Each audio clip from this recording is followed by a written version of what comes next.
We were given the topic motherhood, and both of us have had very different experiences with this concept, idea, or theme. And we decided that rather than talk about motherhood as some sort of elevated state or a state of perfection where everything is smooth and wonderful, that we would talk about the dark side, the things that go wrong, the underbelly, the wounds, and the pain, if you like, and the fallout of motherhood. So that's why we decided to call it Overturning Motherhood. So Overturning Motherhood came about through our editors, particularly Michelle Alvey, who suggested a theme of motherhood to myself and Kat.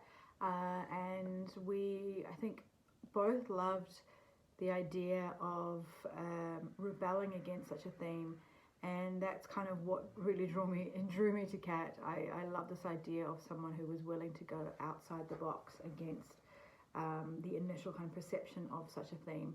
And it was great because Kat is a mother, I'm not, so it was a great kind of dynamic and a mixture of experiences and personalities. And I hope that kind of comes through in the piece as well.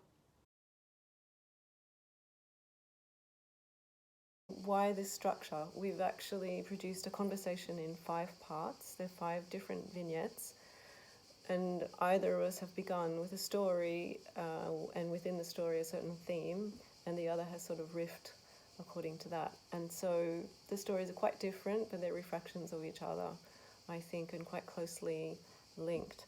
It was the most fantastic thing because I'd never actually met Kat before, and so we were these 2 strangers put together, and we bonded over Zoom because Kat was in Australia and Italy, and I'm here in Aotearoa, and it was such a fun time that we barely even got to the work. I think the first initial meetings we just chatted and talked about, I can't even remember everything. And it was such a relief to meet someone who was that open, that fun, and again, a complete stranger that I found a lot of myself in. I guess I kind of touched on the idea of what it was like working together. And again, I hope that this comes through the piece because the whole book and the idea behind the book is conversations, as kōreros between people. Or I mean, there are pieces where it's been written by one person, but I really enjoyed the collaboration, and I try and do that sometimes in my work. For example, I'm working on a screenplay with another writer, and it's such a different experience, and in a lot of ways a lot more fun than being that kind of reclusive hermit-like writer all on your own in your laptop. And for me, as someone who enjoys getting their energies from other people, it's a real relief. And like I said before, it was so awesome to meet someone so fabulous.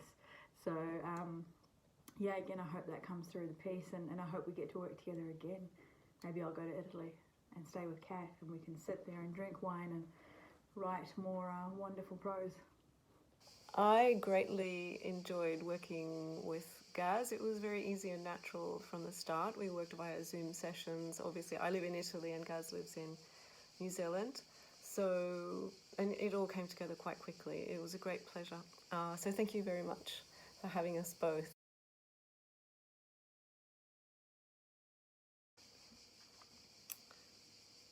We were disco babes. Out the back, we travelled. New Guinea was a pash. Moscow was going all the way. Anywhere in between had to be geography.